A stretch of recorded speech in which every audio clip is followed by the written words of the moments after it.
On se retrouve aujourd'hui pour une nouvelle vidéo. Voici 5 erreurs qui ruinent ton premier Alpha Ironman. Tu t'entraînes pour ton premier Alpha Ironman, tu sors de l'eau, tu enchaînes le vélo et là, boum. Sur la course à pied, c'est la catastrophe. Jambes en béton, plus de souffle, plus aucune énergie. Pourquoi? Parce qu'un triathlon, c'est pas un simple semi-marathon. Aujourd'hui, je vais t'expliquer cette galère en t'évitant les 5 erreurs les plus courantes des triathlètes. Et surtout, comment les corriger facilement. Erreur numéro 1, un mauvais départ en course. Après le vélo, tu as l'impression d'être en feu, mais c'est un piège. L'erreur classique, c'est de partir trop vite sur les 2-3 premiers kilomètres parce que tes jambes sont encore en mode vélo. Résultat, tu exploses avant la fin et tu finis en marchant.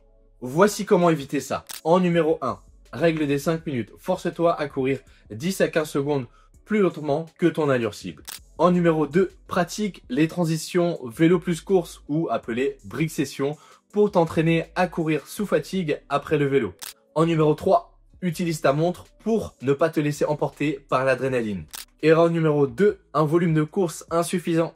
En triathlon, on court souvent fatigué. Et si ton corps n'est pas préparé, les derniers kilomètres deviennent un enfer. Beaucoup de triathlètes font l'erreur de courir que 10 à 12 km en prépa, mais c'est beaucoup trop court.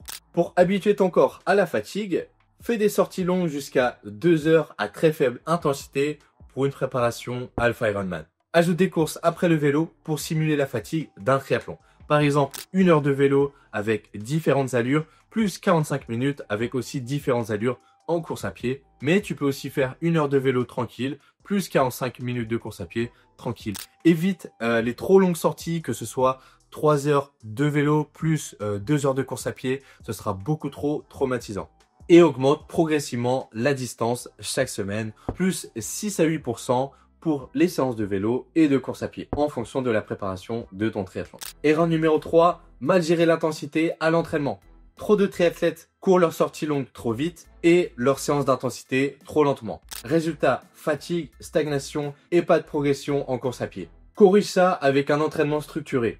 Teste ta fréquence cardiaque maximale avec un test 1500 mètres, 3000 mètres, ou bien un demi-Cooper en fonction de ton niveau.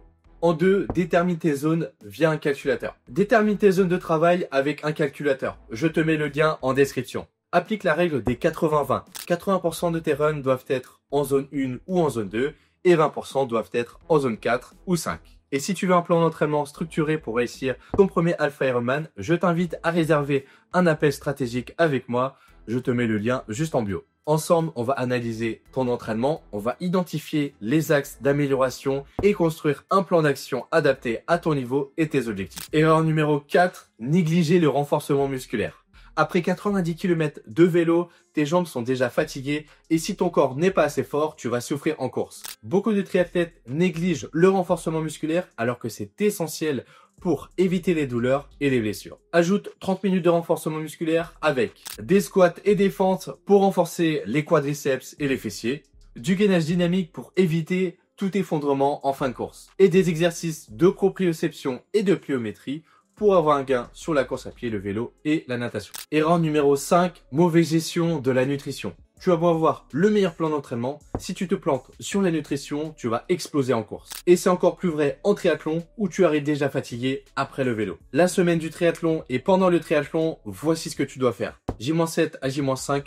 réduis les glucides pour vider le stock de glycogène et mange un maximum de fibres, tout ce qui est aliments complets et légumes. J-4 à J-1, commence à augmenter petit à petit les glucides et à réduire petit à petit les légumes en privilégiant tout ce qui est féculents, pâtes, riz, pommes de terre, galettes de riz, lait de riz, Coco Pops, et oui c'est un cheat code. Et aussi surtout à J-2, ne mange plus aucun légume ni fibres pour éviter d'avoir des problèmes digestifs durant ta course, ton Alpha Ironman, ton Ironman. Pendant la course, essaie de prendre un gel énergétique toutes les 30 minutes, surtout sur le vélo, étant donné que c'est un sport où tu es porté, par rapport à sur la course à pied où tu auras beaucoup plus de mal. Si tu appliques ces conseils, ton premier Alpha Ironman sera une réussite. Dis-moi en commentaire quelle erreur est-ce que tu faisais avant de voir cette vidéo. Le lien pour réserver ton appel est en description. Allez, ne passe pas à côté, à toi de jouer.